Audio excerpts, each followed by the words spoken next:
So welcome to another HomeBhoys Extra. I'm sitting in paradise right now. It's pissing the rain. That's the noise you can hear in the background. And with me I have got none other than John Paul Taylor. Hello, John. Hello, Paul. How are you? I'm very well. So I'm going to put you right on the spot. It's 5 hours before we play Molde in the Europa League. What's the score going to be and who's going to score? It'll be 2-0 for Celtic, and Lee Griffiths will score both the goals. Well, that would certainly be me. So we'll see, obviously, when this goes out, which will probably be Friday or Saturday, how good you are at the old predictions. I should tell people as well that JP's currently sitting in Billy Connolly's seat, and I'm currently sitting in Rod Stewart's seat. So I'll sing the songs and he'll crack the jokes. Absolutely. But no, so you're over 2 years now in the job. Yeah. And one of the things I wanted to ask you straight away was, can you tell us about the situation you inherited with the Green Brigade, where it was then and where we are now? Yeah, I mean, obviously, when I came back to the club, that was kind of one of the big issues at the time. Was the lads were in the corner, and I'm not sure that I know that there had been interaction between the group and the club, but it's kind of got the feeling it was fairly kind of sporadic and stop-start kind of thing. And what I wanted to do was trying to get some momentum going where we kind of built up a relationship based on trust, and that dialogue, was established and continued, so that it wasn't, sort of speaking 1 month and then no speaking for 2 or 3 months or whatever. Obviously, it was quite apparent at the time and in the years before I'd come back to the club that the group were looking to establish themselves as sort of the main supporters, vocal backing within, at Celtic Park and away from home as well. So I just felt it was important that we had a link there, and over the period of time, I think that we've managed to establish that, an element of trust there. And I meet with the guys, or some of the guys, quite regularly, and it seems to be going well. I'm happy with the progress that we've made. I think from their side of things, I get the feeling that they're happy with it. But certainly from the club's point of view, we're certainly happy, that things have progressed, and we've got a good relationship whereby any issues are now kind of discussed privately, and we deal with things in a fairly professional manner, to be fair. Do you think there's been a recognition by the club that kind of supporters are changing a wee bit, and the way people support the club is changing a wee bit? Yeah, definitely. I mean, I think that's there for everybody to see, Paul, in the respect that the club have pushed hard over the last few years to get real seating installed and get to the safe standing arrangement that we've now got permission for. Obviously, the club fought hard for that over the years, and I think that is a recognition that there is a change within the support now in terms of how people want to get behind the team. People want to stand at matches. They want to display, more flags and banners and be more vocal and more colourful and make it more of a spectacle. And obviously, that's not for everyone, and we respect that. But there is a growing body of younger fans that want to see that introduced at Celtic Park, and the club are doing what they can to facilitate it through the Real Seating project. So I think that there is a recognition that this is that's something that's here to stay for a long time. And could you just talk us through the whole kind of process you went through with the safe stand and the obstacles, and how you finally got over the line, I guess? Sure, but I mean the process had been kicked off a couple of years before I'd come back to the club. Quite clearly that there were issues in terms of people standing at matches. So the way that it works is the City Council Safety Advisory Group are responsible for providing the club with their safety certificate, and each match is assessed on the basis of how they feel the club has handled every given match. And so there was ongoing comment about the number of fans that were standing at matches, and the club tried to deal with that through issuing statements and messages and asking fans if they would sit. But you see yourself, even with fans of away clubs coming here, they like to stand. We see it at away games now with Celtic fans. The majority of them want to stand. So it was very, very difficult to convince everybody to sit down. So the club was looking at ways whereby they could introduce a safe way of accommodating fans that wish to stand. And quite clearly the way it's set up at the moment isn't the safest way to deal with it. Rail seats became something that was in, I think they were first introduced in Germany, and the club had seen that and then made an application to the Safety Advisory Group to have them installed at Celtic Park.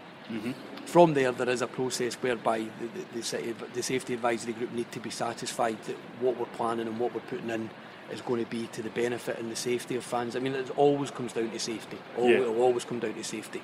So from that perspective, there were a number of different meetings taking place. We had architects on site. We had various different, what would you say, there was opportunities for people from the council to come and view the setup, how what it would look like.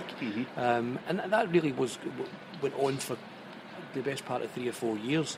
When I came back to the club, there was a few meetings that took place to discuss the club's proposals. There were concerns about migration, there was concerns about overcrowding.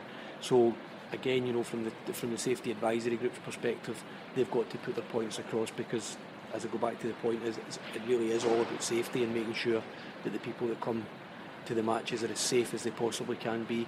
However, in recent months, the club have engaged the services of a UEFA expert who's got great knowledge of German football and rail seating and how that works and how it could be installed, and put forward a proposal to highlight the advantages of having that against the current setup. And finally, we were able to persuade the safety advisory group that what we're planning is going to be better than the current setup, on the basis that people will probably continue to stand. So we've got permission now. We just need to think about the time scale in terms of taking it forward and having it installed, and then seeing what it looks like once it's up and running. And you talked about Germany there. That was the first place I ever experienced safe standing, in Munich, the Allianz Arena. One of the other noticeable things when I was there was that there was alcohol there. Is that something you can ever see being reintroduced at Celtic Park or within Scottish football? Is there a lobby? Is there? It's hard to say. I mean, I know that certainly from the club's perspective, it's something that I believe that we would like to see introduced. I know that there's a feeling within Scottish football that fans would like to see it introduced, but again, you're bound by legislation, and current legislation means that it's not allowed at the moment. We introduced the Kerrydale Bar 2 seasons ago, and we also were looking to introduce a fan zone. So again, I was at St Pauli a year and a half ago, and to see what they do on a match day is fantastic. It really is, in terms of offering people, street food and music and entertainment, and you can get a beer, and there was no abuse of it, but people were very relaxed, they were very comfortable with it, and it really was a great setup, and it's something that you would love to see introduced at Scottish football. So we wanted to do that. We wanted to do the fan zone where we had the live music, where we had entertainment for kids. We were going to bring in the community coaches. But when you're doing these types of things, obviously you need to do it on a P&L basis as well. So you're looking at it and saying, how can we make it stack up financially? And we felt that we did need all the bells and whistles, so we needed to be able to offer fans a beer if they wanted to come along, to make it attractive to the older fans, to the fans that are over 18. Obviously you'd be promoting drink responsibly, but I think if you just make it just purely for children, you're limiting your market. So we wanted to make it something that appealed to everyone, but we weren't able to get it over the line because of the current legislation in terms of the restriction in the sale of alcohol. So it's something that we're still looking to do. It's still something that we would like to take forward, and it probably is important for people to know that we are trying, but it's difficult because of the current legislation, but we'll keep at it. I mean, one of the things that was going through my mind there when you were talking about fan zones and all that kind of thing was, here we are now, we're sitting at Celtic Park, it's grey, it's dull, it's raining. Would we be helped in these factors if we actually did have summer football? I watched the recent Foreigner Roar DVD, and what was really noticeable was the fact that we play a hell of a lot of games in the cold and dark. Do you think, personally, not necessarily for a club, because obviously you're not making the ultimate decisions, would that enhance the kind of experience for the fans if we were in the summer more than we are in the winter? Do you know, it's a good question, and it comes up quite a lot. The honest answer is I don't know, to be honest with you. I mean, I've been going to football for a long, long time, and I'm into my, you're into your football cycle now, that in the summer, between June, July, you're not going to have any football, you plan your holidays, that's when you kind of,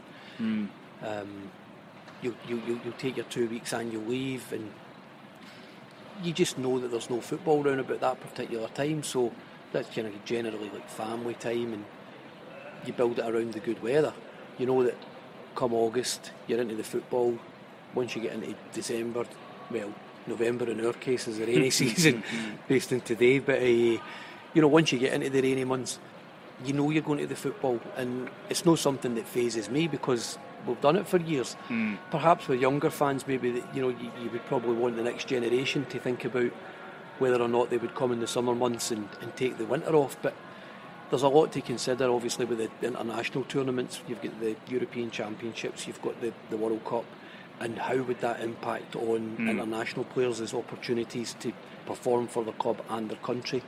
I think the top players obviously want to perform at the highest stage possible, so Champions League and club and probably European and World Championships from an international perspective. So would it mean that we would be less able to attract?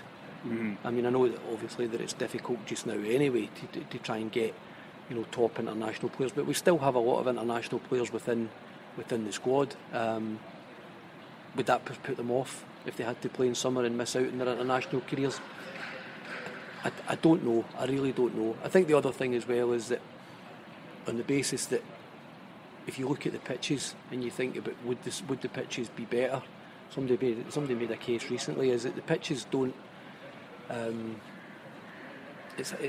pitches don't grow in the winter months. Yeah. So you'd be playing at the time where they're kind of getting all the benefit of that they would normally get at the moment. So during the summer months when they're not getting played on, the pitches reinvigorate themselves, they're treated and then they're ready for the winter, whereas it would be the opposite. So perhaps the quality of the pitches would actually go back the way on the basis that when they're not being used, they're in the dark months, they're not getting any sunshine, they're not getting the opportunity to blossom, as it were. So I'm not sure. I think, there's a lot of stuff that came out of that. I think in a general sense, I think people listening to this will be thinking, yeah, but Scottish football's gone backwards. We're into artificial pitches and we're into, clubs clearly tried to buy success in the last 20 years and they're still paying the penalty for that now, clearing debt and stuff like that. It is noticeable that when we play at Celtic Park, certainly in December, the crowd does drop. And it used to kind of have an upsurge again when we used to play Rangers on a New Year's game, things like that. I guess you're obviously going to walk a fine line in terms of, and this kind of ties into the next question about the match day experiences, how you keep attracting the younger generation of fan, given that we're up against so many different obstacles and distractions, added to the fact that. And I believe Peter Law will say this as well, is we're almost losing a generation of the Premier League. In terms of the match day experience, where are we in terms of how you see what it should be for a Celtic supporter at Celtic Park, and what more can be done, do you think, to enhance it? I think the thing for us at the moment, obviously the environment, and you talk about other clubs where they are with artificial pitches and stuff like that. I think that we've always got to think beyond that. At the end of the day, we are, we're the biggest team in Scotland. We've got European aspirations. We try and be the best that we can be. We try to be the leading light within Scottish football. So we're always trying to be more progressive if we possibly can be. But I think part of the difficulty is because we're not seeing the revenues that we maybe once did in the past. There's less money available to spend in the stadium. There's less money to carry out the projects that we'd like to. So, for example, the fan zone being one of them. Real seating would be an expensive thing if it goes in, and hopefully it will. But that will be expensive. So the club are going to invest there. Obviously, we invested in the Kerry deal. Other things that we need to do is, the PA system's not been the best this season either, so there has to be, I think, some level of investment in there as well. But ultimately it's what happens on the park, isn't it? And it's about competition and other clubs trying to catch up with us. Whether or not we would, change the football environment to such a point where we're seeing, a new product out there where we're getting new teams, different teams, I'm not entirely sure. But I think all we can really try and do is be the best that we can be, given that we need to live within our constraints, and it's been well documented what's happened elsewhere in Scottish football, but we need to make sure we never find ourselves in that position. So I I think as Celtic fans, it's up to each and every one of us to try and keep encouraging their friends, their family, their children to come along and support Celtic. And if we do that, then we keep backing the team. We make the prices as attractive as we possibly can. We've got £50 season tickets for kids, and hopefully that gets them along and it gets them hooked into Celtic in the same way that we did as kids, and they'll keep coming back. But it's about, I just think that it's about being successful on the pitch. I think if we're successful on the pitch, success breeds success.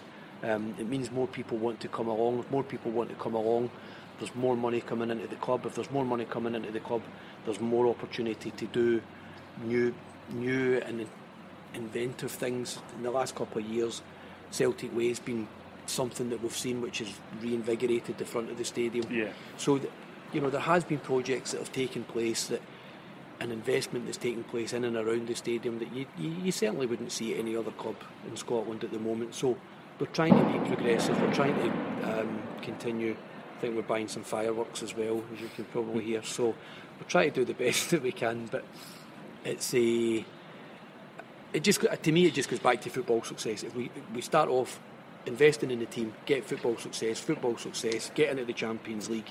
Champions League obviously brings full houses and Champions League money allows us to do more. So we've all got a role to play, as it were. Yeah, I mean, that's there's a couple of things I wanted to touch on with that. The first thing is, you talked about the Celtic Way, which is great and all that, but do you think enough is being done to utilise that? Could we not be more creative? It doesn't cost money, but actually interact with players, with the fans more, that kind of thing. I mean, I feel we're still faced with a scenario on Saturdays with people that is, if the Kerrydale bar's full, there's not really much to do for people around this. Now, I know that's not the responsibility of Celtic Football Club, but as a giant in this area, could we be doing more, and kind of bridging that gap between perhaps more the well-heeled fan than just the average punter? I would love to say yes, Paul, to be honest with you. In terms of what we can do, I'm not entirely sure. We've got the Kerrydale, which is great, but it only takes 800, as you say, in and around the stadium. Celtic Way, could we do more in terms of the players arriving at the stadium, meeting and greeting fans, signing autographs the way that we do see now at some Premier League clubs in England? Yep. Man City are doing it, Everton are doing it, whereby the team bus rolls up, the players get out, sign some autographs and stuff, and I think that brings the players and the fans closer together, and that's the relationship I think that we would all like to see reignited in the same way that we've seen it many years ago with Tommy when he used to make sure that players interacted with the fans. So that would be something that I would like to see. In terms of the wider community, I totally get the point. Obviously we've got the Celtic Foundation. Celtic Foundation do masses in terms of the local community, but that doesn't translate into a match day and offering additional facilities into a match day. We would love to do more. I'm sure the club would love to do more, but it goes back to what I was saying before. We need to live within our means. We need to live within the constraints placed upon us, and I'm sure that if more money does become available through increased success, whether it's through Champions League or other avenues, then I'm sure that the club will do it. The people responsible for running the club have got the best interests of the club at heart. They've got the fans at their heart. They are fans themselves. I know that sometimes people go, but they're not really, but they are really. So from that perspective, they always want to do the best that they possibly can to show Celtic up in a positive light. I mean, you've got to remember that clubs are coming here from around Europe. Tonight it's Molde. We had Fenerbahce before, we've had Ajax. And we've had all the top clubs coming here, and everybody speaks hugely positively about Celtic at Celtic Park, and I think now seeing it, no one at the club wants to hear anything negative about the club. We all want it to be spoken up highly of in terms of top European clubs and how it fits in with UEFA and everything else. So from that perspective, they've got the best interests of the club at heart, and if the money's available to do it, then they will do it. There's no doubt about it. Every penny that comes into this club is invested in the club. It's invested in the infrastructure, it's invested in the playing staff, it's invested in what we see round about us in terms of the stadium. You look at it just now, it looks fantastic, but you think about the maintenance and the upkeep of all of this, You think about the maintenance and the upkeep of Lennoxtown, of all the academy, the academy players, all the teams at the academy, the coaches. All takes an awful lot of money to keep all of that going, as well as doing all the ancillary stuff as well that we would like to do for fans. So in an ideal world, yes, absolutely, we'd love to do it, but again, you've got to be cognisance of your environment and, you know, living within your means, as it were. Just one final thing on the fan-player relationship. There was a lot of criticism came into the club about the end of the season in regards to the Lapiona and all that kind of thing. Do you think that was fair? Oh, I don't know, to be honest with you. I think that at the end of the last day of the season, in terms of getting the trophy or whatever, it's very much a day for the players as well as the fans. I mean, the players earn it, as it were. The players work for it, and at the end up, you know, if they want to go out on the pitch and celebrate in whatever way they want, you know, with their wives or kids or whatever, certainly not for me to say that they should or they shouldn't do it. Fan-wise, it's a great day because we get the trophy and people want to see the trophy and they want to see the players. So I think as much as anything, it's just about getting the balance. But you do always have to remember that it's the effort of the players that gets us over the line, just in the same way it's the effort of the fans coming in and week out and getting behind them and supporting them that sometimes is worth that extra last-minute goal or whatever it might be. So it's a joint effort, but I don't know, maybe more was made of it than probably really mattered. Okay, well, we'll agree to disagree on that one because I think it was a disgrace, as many people did. But I want to talk about social media, and because obviously you're very prominent on social media, particularly on Twitter. How important is the kind of dialogue you have with fans day to day? I mean, you clearly answer a lot of questions on that, but are you also taking that as a kind of barometer of how fans are feeling about the club and things that are happening? Yeah, I think the whole social media, particularly Twitter, and that's the one that I use the most, I think it's vital now, to be honest with you. It's very much it's a tool of the trade, as it were. I don't think you can do the job as effectively without engaging in social media. Social media now gives you a temperature check in terms of what people were thinking right at this minute. You know, you go back to like my first early days at the club when it was you waited in a letter and it might have come in within a week, 2 weeks. But the way you know, football and life moves on now, things that happened 2 weeks ago people can't really remember. You know, there's so much happening on a day-to-day, minute-to-minute basis now. So I think the good thing about Twitter is it just allows us to keep up to speed with what's happening and gauge what fans' views and thoughts are. And I will try and answer as much as I possibly can. I think what people do need to recognise, though, is that there are certain, you know, there will be issues that come up that I'm not qualified to answer. You know, and you know, if it's a football question, well, I'm not the person to answer a football question. Equally, you know, in terms of what might happen within the confines of the Scottish game and what's going on, I'm not in a position to speak for the club. So again, whilst I understand that people will say, well, you know, you're the guy that's there to represent the fans, absolutely, but I can't speak on behalf of the club. It's not for me to say this is what we think or this is what we don't think or whatever. And I think people sometimes maybe just need to be a wee bit more cognisant of that. Certainly from my own perspective, I understand that, you know, not everybody gets that straight away, so I certainly never ever really take any kind of offence or whatever if, you know, people send some stuff in and say, oh, you never answered me because I asked about X, Y and Z.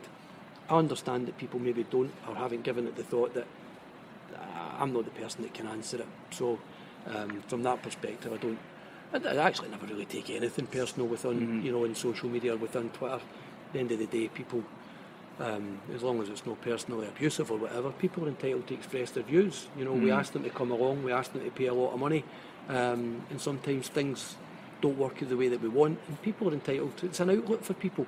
I know that in years gone by, I've come away from Celtic Park some days ecstatic and wanted to really express my views and thank the club for probably some of the best days or nights of my life.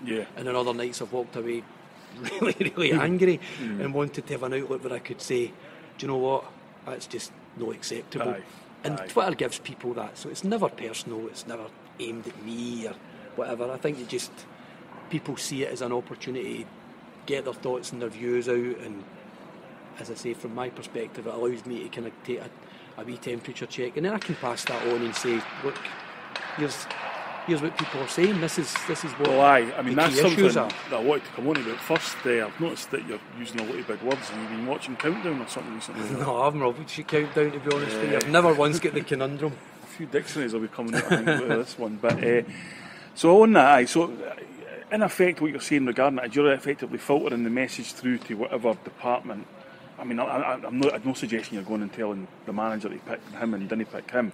But if people have genuine issues or complaints or concerns about the club, you're then going to filter their message to Aye, the respective departments. Yeah, of course, that always goes back. If there is a single issue or whatever that might be. So, we've seen a number of different things over the last couple of weeks, and that all gets fed back. I mean, obviously, it's somebody that goes to matches and try and go to as many matches as I possibly can, try and be at every match where possible. Yeah. Then I see and hear things and experience things from my own perspective as well that I'll think is good or bad in some cases, and I'll feed that back anyway. But it's always good to get the view of other fans, and it's also good to get people's experiences. And quite often I'll say to people, just email me.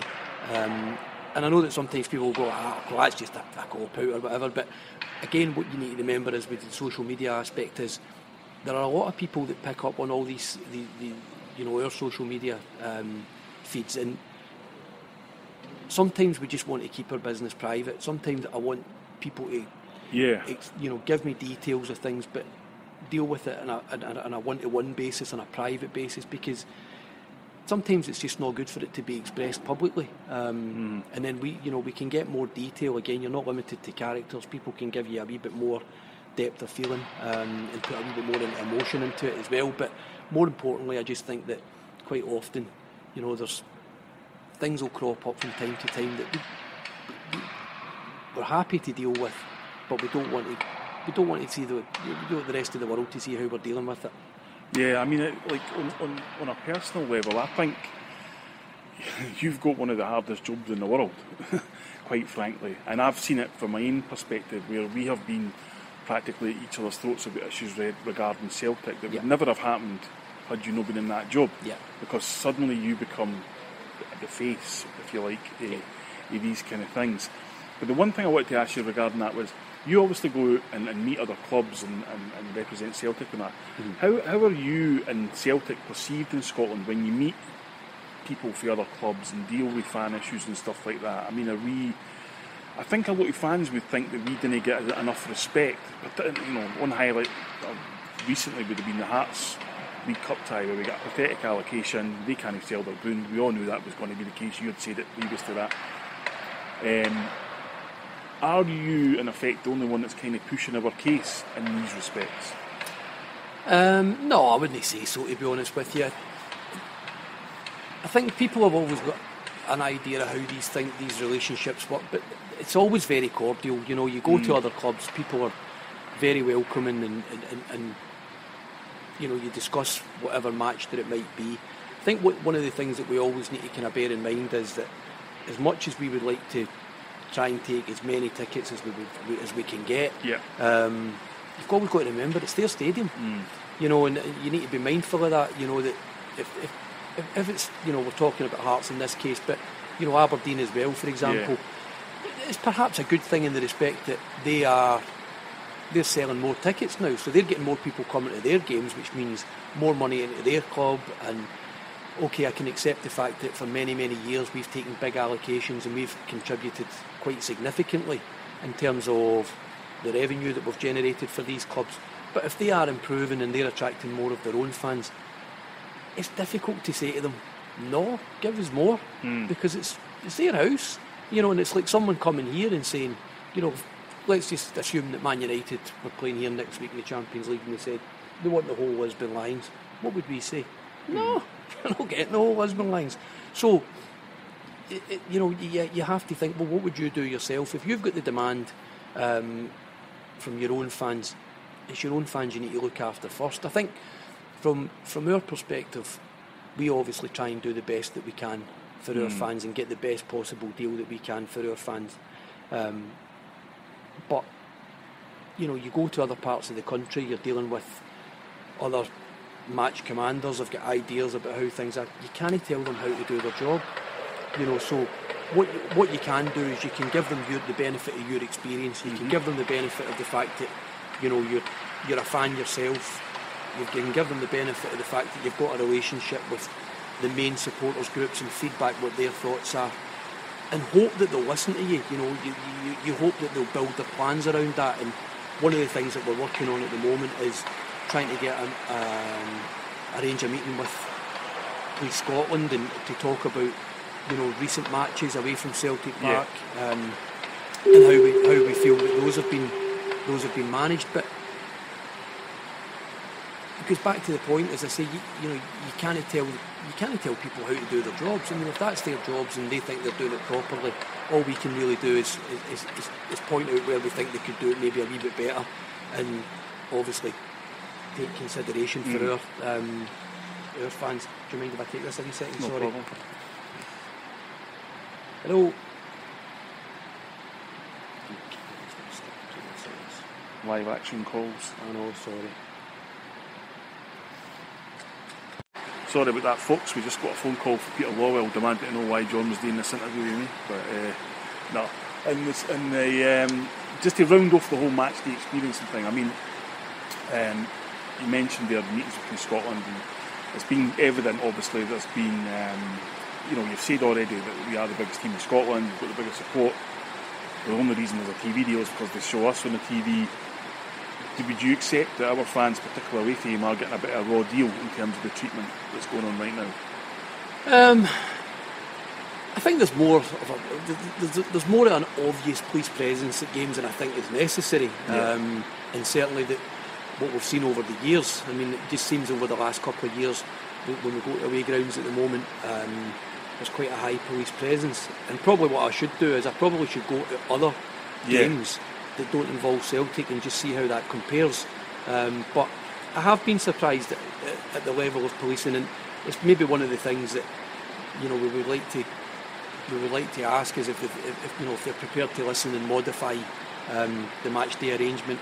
I'm not saying that, again, I go back to the point, you can't tell people, qualified, experienced people, how to do their jobs, but if we can perhaps give them a wee bit of a steer and say, maybe not having such an overt presence would work better for us, and I don't know what problems they're experiencing, if any, to be honest with you. So again, we probably need to understand why there are so many there, but I think probably the good thing would be to go to some other games and just see how it compares. I mean, that's something that I would definitely encourage people, because I do go to a lot of other games, and it is absolutely remarkable how differently you're treated by police and stewards when they think you didn't support Celtic, quite frankly. There just isn't the same tension in the air as there is when you follow Celtic. And you know what, sometimes it's not a bad thing, because then it makes you think you're at an event and all this kind of thing, and it's a wee bit easy-ozy at other games. But at the end of the day, we Celtic supporters are the same as Hibs fans, Hearts fans, whatever. We're just people. Just football fans. And the vast majority of people just want to go and watch their team and have a good day and all that. And it's something that obviously, I know Celtic are trying to improve here, but in away grounds it's harder, but I'm sure we'll come back. It might be related to numbers as well, because obviously we take more than any other club, so that there might be something relative to numbers and whatever else. But yeah, it's certainly become something of an issue over the last wee while, and it is something that's on the agenda to try and see if we can just rebuild that relationship, because it's important that there is a relationship between the club, the fans, and the police. Yeah, definitely. So, to go off a completely different way now, I want to talk about Peter Lawwell, your boss. I don't. Well, that's just the way it is, unfortunately. Peter Lawwell's been the chief executive now at Celtic for 12 years, and you obviously know him very well and all that kind of thing. What I wanted to ask was, everybody seems to have a set opinion about Peter Lawwell, whether it's good or bad. I wanted to ask you what kind of guy he is like to work for as a boss, and what kind of input he has into the kind of direction of Celtic Football Club as a whole. That's a fair enough question, I suppose, but I mean, I can only give my own experiences, obviously, do you know what I mean? So I can only say, and from my own perspective, Peter's always been great with me, and I've kind of known and worked with Peter for a long time now. But he's always been great for me personally. He's always been very helpful. As far as Celtic goes, 100% Celtic supporter. Again, he doesn't need me to say this for him. He's more than capable, to say all of that for himself. But he's 100% dedicated to Celtic, and the only thing that I would say is, see, everything that he does it with the best interests of Celtic at heart. And I could say that with my hand in heart. I don't have any other thoughts on that. He does everything that he does for the best and the best interests of Celtic, for the good of Celtic. He's been a Celtic fan all his life. He remains a Celtic fan, and he'll always do the very best for this club. It's as simple as that. I know it's hard for you to talk about him and all that sort of on record and kind of, because you obviously don't want to talk about somebody who's not here. But let me twist the question around then. I mean, Peter Lawwell, he has been here 12 years. It's a long time for a CEO to be anywhere. When he does go, have you got any aspirations yourself, moving in that direction? I don't know. I think that's a bit like following Alex Ferguson in with David Moyes. I'll let the next guy go in, and then I'll maybe try and squeeze in after him. Right, so I'll go in after you and last about 8 months and then get forced for the door. You fire in. But I mean, it's I think, on a more serious note, I think it's a pertinent question given you.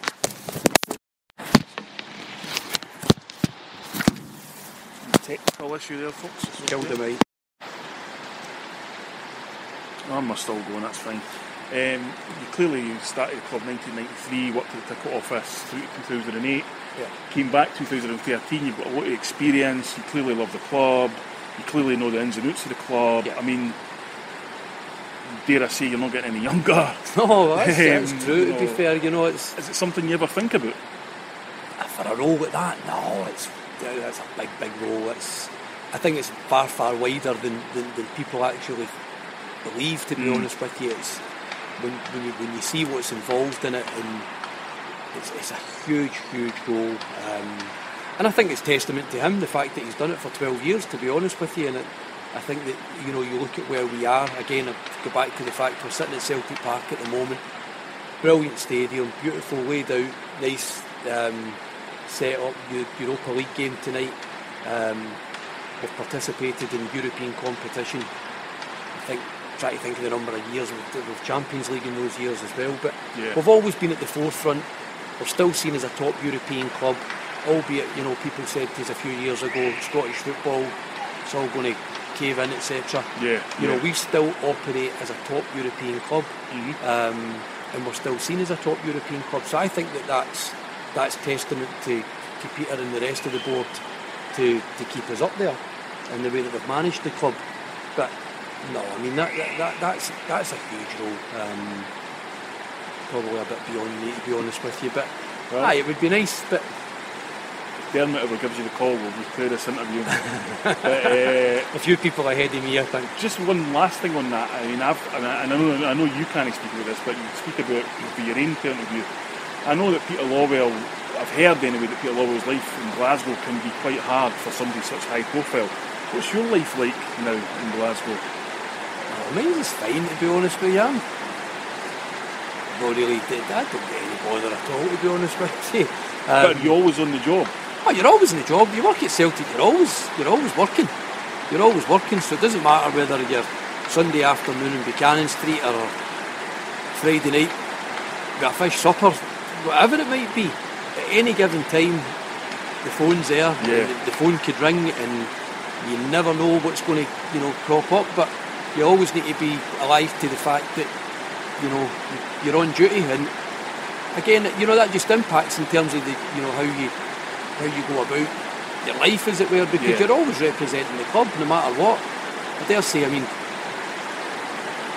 wouldn't it be somebody that would be recognised or whatever, but you just never know what's going to happen. And at the end of the day, you're somebody that works at this football club, that you're representing it in anything that you do. So Welsh people, when you make it obvious, you do always get, he works at Celtic or whatever. So you just need to be mindful of things like that as well. But you're all, listen, when you work here, you're always on the job, always.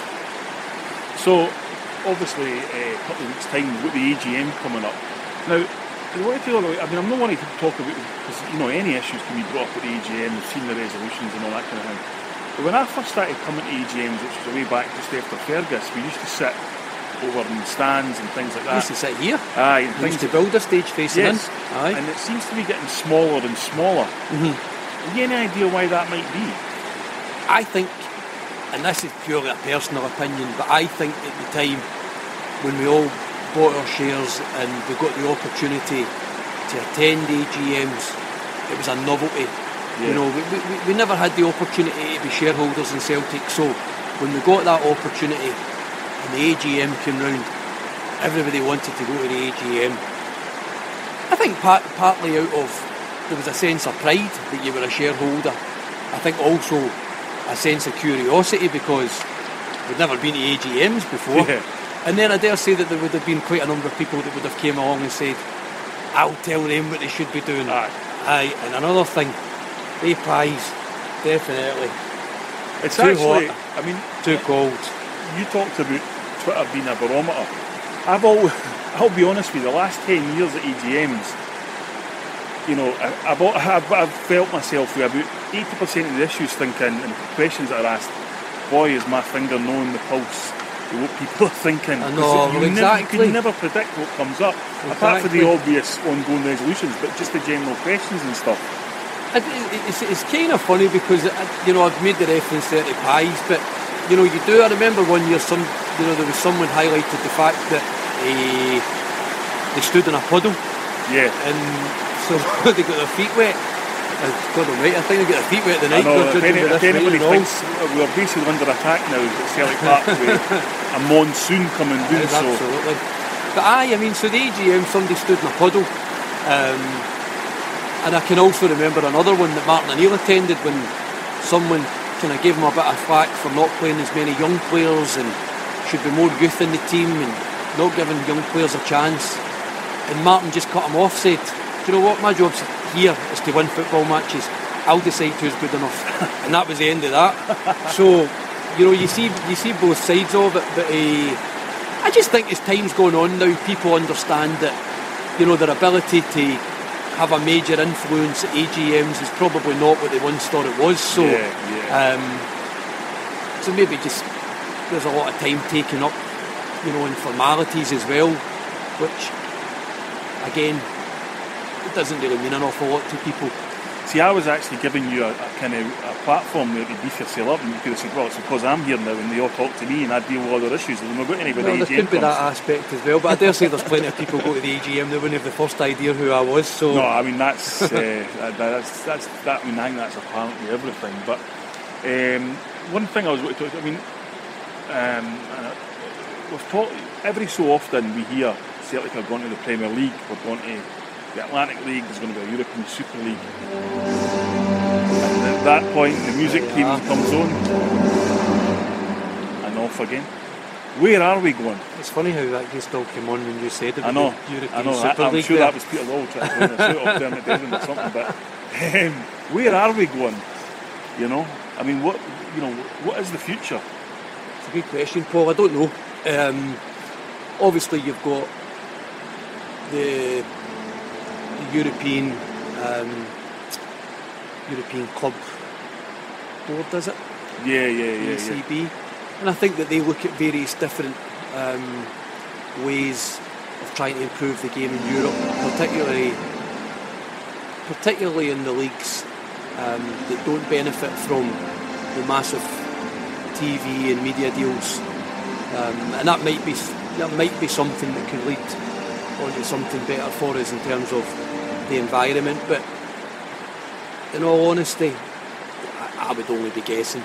I would love to see something change, just to freshen it up. Again, it's not any sort of arrogance about being too good and too big for Scotland or anything like that. I just think that at the moment, football generally, for example, last night Champions League was on. I didn't even watch the Champions League last night. No. I just think a lot of it's become really stale, whether it's in the league formats or in the European formats. It's just my opinion, but I think it could all be doing with freshening up. And if Celtic was part of that process and we get the chance to play new opponents and different opposition and travel to different grounds. I think fans would love it. I think Yeah. players would love it. So hopefully it's something that can happen. We tend to find now that the media drive a lot of these things in terms of the big broadcast companies. They Sure. put so much money into football Yeah. that if they put enough money in, I dare say they're capable of doing anything. So you never know what's round the corner. But I think we do have this sort of ongoing paradox of being too good for Scottish football. We're not good enough really for European football, certainly the level we want to be at anyway.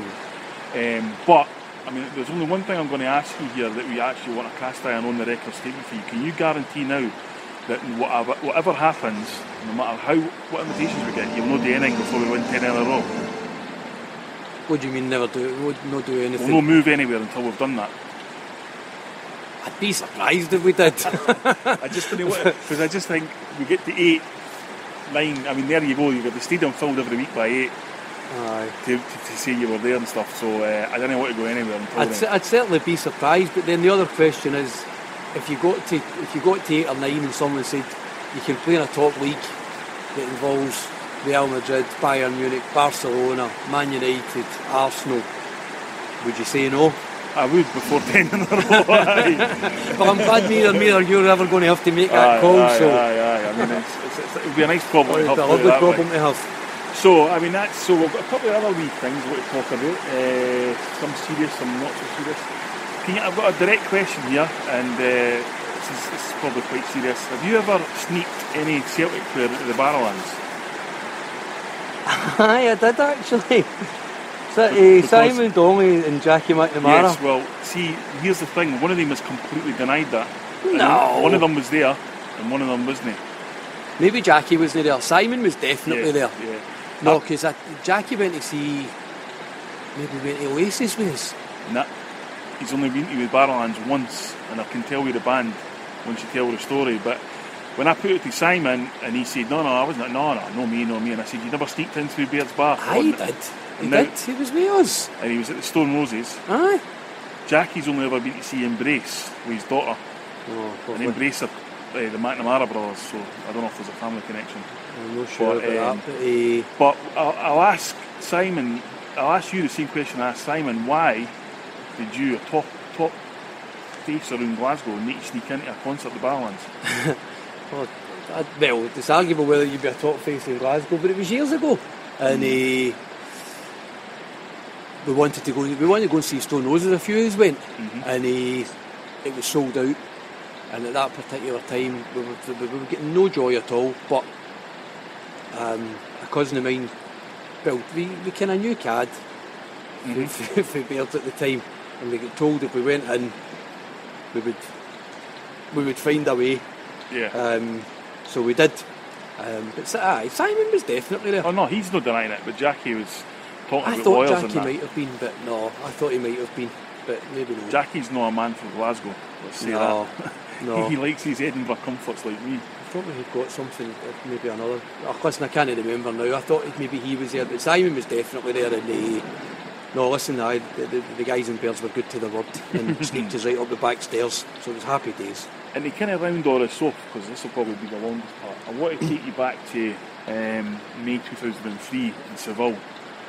Can you just give the listeners an insight into what your life was like in that month between both Easter and the final, both at Celtic Park, in your house, where you went, the demands, the whole lot? Honestly, you can imagine it's probably the thing that everybody always wants to know about that was around at that particular time. I'll be honest with you, it was really hard, and if I'm honest, it wasn't pleasant. I've got to. I remember you had to change your phone number. Changed phone numbers from the minute we qualified. So I was at the game. Yep. And obviously, just you go from the point of just going absolutely mental. The fact that let's you've take reached a people European back. final. I saw you in the airport, Porto Airport, with Tosh McKinley. Place, it was like the Beatles. It was mad. It was brilliant. And then same touching down in Glasgow. It was like the Beatles. People were there 4 in the morning, everyone was crazy. But from that minute onwards, it becomes all focus goes on you, doesn't it? Well, I kind of felt that way, to be honest with you. Aye, it did. And of course, because I had done the job for at that point 10 years, and you know a lot of people, plus you've been going to games for years, and you're family's all Glasgow, and family are all Celtic fans, family all go to football, so straight away my wife's family, all Celtic fans, go to football. You've got your friends, boys that you play football with, boys that you go to football with, and then all the people that you've kind of built up friendships and relationships with over the years, and you've tried to help out. And some of whom you've probably never even realised you did. Well, that's the thing as well. And then you go on just to, beyond that, onto fans generally that want to go to the match, and your name is synonymous with tickets. So the allocation is what, 15,000? I think it was that, Paul. Maybe about 14. And can you tell people how you actually got your hands on the tickets? That was a story and a half and all, because what happened was we had been and done the meeting in advance in Seville, to look at all the different facilities where the stadium was and how people would get there, that type of thing, because it was a bit out of town. It was an athletic stadium. And it was actually quite funny when we did the thing. It was a translation, because you had the wee earpiece in with women translating Spanish into English, etc. And they asked how many fans would come, and I think I said at the time 60, and so the man said, I see 16, and I was like, no, 60, and he was like, yes, 16, and I said, no, 60, and he man nearly collapsed. He's like, no, you can't, and he kept saying, you must tell them not to come. And I said, yeah, they're really going to listen to me, aren't they? I said, they'll come. And he kept saying, oh, why? Why will they come? And I said, because it's Celtic, and they're in a European final, and they want in. I said, so they'll come. And he couldn't get his head round this at all. Anyway, we managed to sort of move on from that and say, look, you better start preparing for it, because you're looking at least 60,000 that will turn up. Yeah. But it went from there. We weren't able to bring the tickets back with us from that meeting, and then it went from there to a couple of weeks before it, and it was a bank holiday. So I was in town. With Tracy and Megan, and we'd been gone in for something to eat. And it was in Queen Street. I think it was Pizza Hut in Queen Street. Yeah. And I got a phone call to say the tickets need to be picked up. So I was like, yeah, okay.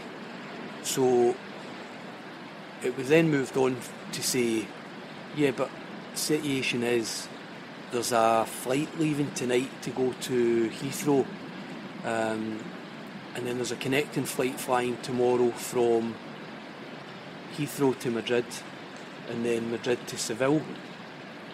And I'm like, yeah, okay. And it's just that, if we don't have somebody on that to pick them up, the next time that we can get this flight schedule is going to be a week before the game.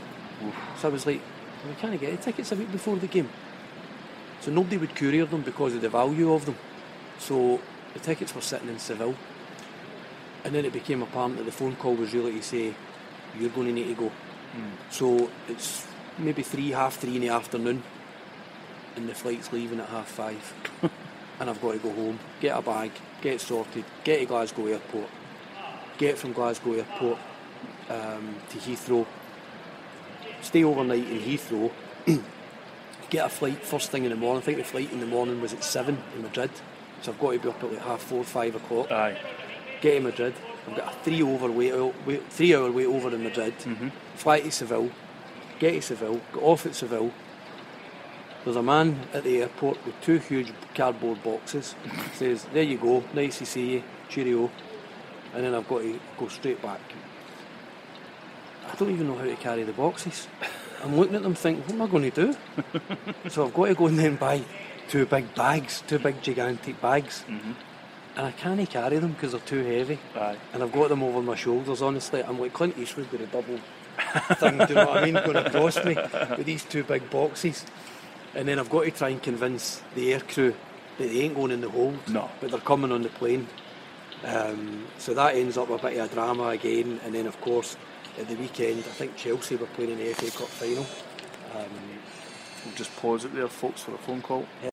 Sorry, folks, we're back. So you're in the airport, you've got the 2 massive bags, and is it right, of course, no courier service is going to deliver it? They wouldn't take them. So it was funny because we're going through security, and of course it's the sort of Cockney boys at Heathrow. Oh, yeah. When we're coming back up the road, so what's in the boxes and stuff? I says, it's tickets. So, you tickets for Chelsea at the weekend? And I was like, no. Well, I was tickets for, and I said, Celtic and Porto in the UEFA Cup final, and they're like, all right, what's that? And I was like, what do you mean what's that? I said, Celtic and Porto. They're like, nah, we're not interested in any of that. Do you know what? They weren't even aware of it. They didn't even know anything about the game. They had no concept of how important those tickets were. But they were decent enough anyway, so we got all of them through. Got the flight back up in the morning, so stayed over Heathrow Airport that night. Flight back up first thing in the morning, and then the Wednesday I was back in Celtic Park by 10 o'clock with tickets, and that was it, all steady, ready to rock and roll. So at this point, for people that didn't remember, maybe because it is 12 years ago. Doesn't feel like it. I know. You have become, to some people, the best guy in Glasgow, to other people, the most hated man in Glasgow. Yes. Simply because they didn't get a ticket. This then leads to you having to go on Radio Clyde and answer questions. Because obviously, in this circumstance, all sorts of nonsense starts flying about, accusations about this, that, next thing. Absolutely. So Hugh Keevins brings you on Radio Clyde, and what happens there? Oh man, honestly, the worst ever. So I've gone on, I decided, there was so much going on with it, and it really was, it was stressing me out, something terrible. And eventually I thought, do you know what, I'll do that Super Scoreboard programme if they just agree to let it go. Because it was actually like the issue with tickets was becoming like the most talked about issue on the programme. Nobody spoke about football, nobody spoke about who would be playing or what was the chances of winning. All Andy was talking about was tickets, and as you say, there was all sorts of theories and stories, and this was happening and that was happening, and I thought, do you know what, I'm going to speak to the guys at Clyde, and if the club are agreeable, what I'm going to do is I'll go on the show, I'll answer all the questions, and that's it.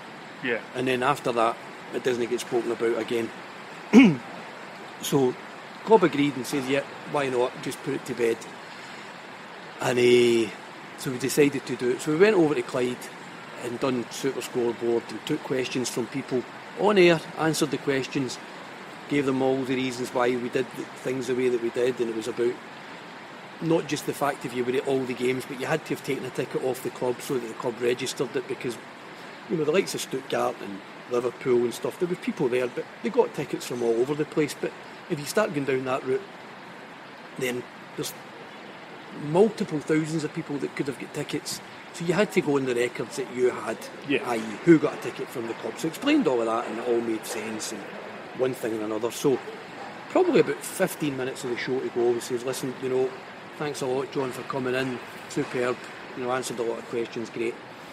So got back to the car, and we're on the way back, so thinking, do you know what, that went really well, went great, and the show's about to finish, but like, Judy was with me at the time, Judy worked with me in the office, and she says, do you want to listen to the last 5 minutes? And I went, nah. And then I thought, do you know what, just put it on.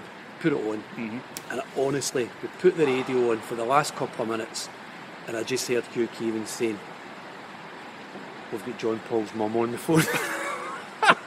And believe me, I wasn't laughing at the time, but seemingly after I had gone off, there was someone who had come on and left me without a name, slaughtered me. In fact, I think at some point they actually said he actually supports Rangers and he doesn't go to games and all that. So my poor ma had ended up was listening to it, and I think she just was fit to burst and thought, do you know what, I'm not having this anymore. So it was a complete pack of lies, and of course she phoned the radio. So as you can imagine, nobody at the park decided it would have been worthy of taking the mickey out of me or anything, would they? No, of course In not. fact, I'll tell you what, honestly, one of the big boys in the office actually even mentioned it this morning, 12 years on. Aye. And I can remember Martin O'Neill having a pop at me as well. No, I mean, the reason I think it still resonates is because it was a very, very high tension programme. People had a lot of stuff to say. You were the guy that was going to give them the answers, and if you didn't give them the answers they didn't like, you were getting dog's abuse. So, it's captive radio, obviously, and then the tension is broken by the announcement, you know, and it was comical. It was. Listen, she ended up getting a big bouquet of flowers off it for Willie Hockey, and I think Paul Cooney gave her a few name checks after it as well. So, as much as she tries to play it down, I think she liked the celebrity at all. But Martin tried to get me in the Embarrass the Hoops feature and not the View. So, aye, it's brilliant stuff. It's lived on. It's lived on. And in terms of the actual day, I mean, what was your day like in Seville? Was it constant ticket things? Were you able to enjoy yourself? No, I never enjoyed it at all. It was. I'd honestly love us to get there again, just so that I could have the day out that everybody else had. Yeah. On the day, I was working at the game because at that particular time we used to help in terms of taking sponsors across, and I know people look at that and say, "Oh, terrible thing," but we were in a hotel which was quite a wee bit out of town. We couldn't get into town because of traffic problems.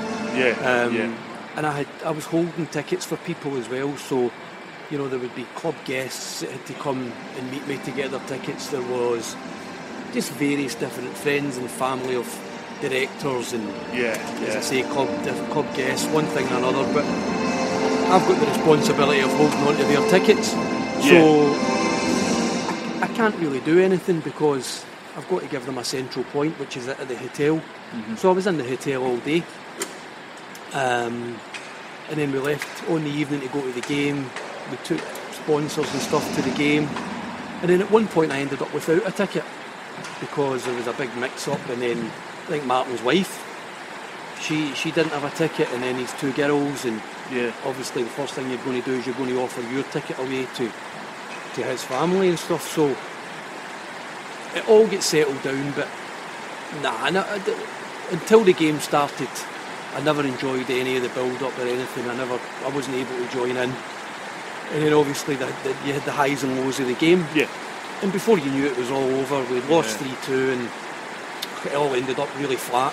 But Jackie McNamara said that you obviously the team staying in Jerez went to Seville. He said that he will never forget the trip up to the hotel to Seville and the green and white, and just blew them away. That was the best bit, to be honest with you. You know, just coming in and walking up to the stadium. And as I say, every supporter felt like that as well, to be honest with you. But for me, that was the best bit. Was just approaching the stadium and just seeing all the Celtic fans see a green and white. And the realisation that you were in a European final. I mean, who ever thought we would have been in a European final? I've actually been in 3 in my lifetime, but only one that I remember, really. Yeah. And it was great. All of that side, it was great, but I'd have loved to have just done it as a punter, you know, as a fan. I mean, it was definitely for me anyway. It was definitely a window into just what Celtic can be. Aye. I remember Neil Lennon saying, you know, it's great to play in a Youth Cup final, but even better with Celtic. And it was just. But it did show you the potential. Yeah, it shows you what's there, and I think that's still there. That, you know, that potential still exists within Celtic and within the Celtic support. Is that if we got the right platform and we got the right environment, we're up there with anybody. Absolutely. Okay, final question. I asked Jackie McNamara this question. I'm going to ask you the same one. We come back to Seville. We went to Kilmarnock. We won 4-0. Rangers won 6-1. Was Chris Sutton right? Confirming Lydon? I've never seen their game. I don't know. That's that. You need to get stronger than that. You can't evade the question like that. But I don't know. I never seen it. What do you think at the time? I was sitting along for you that day. What did you think at the time?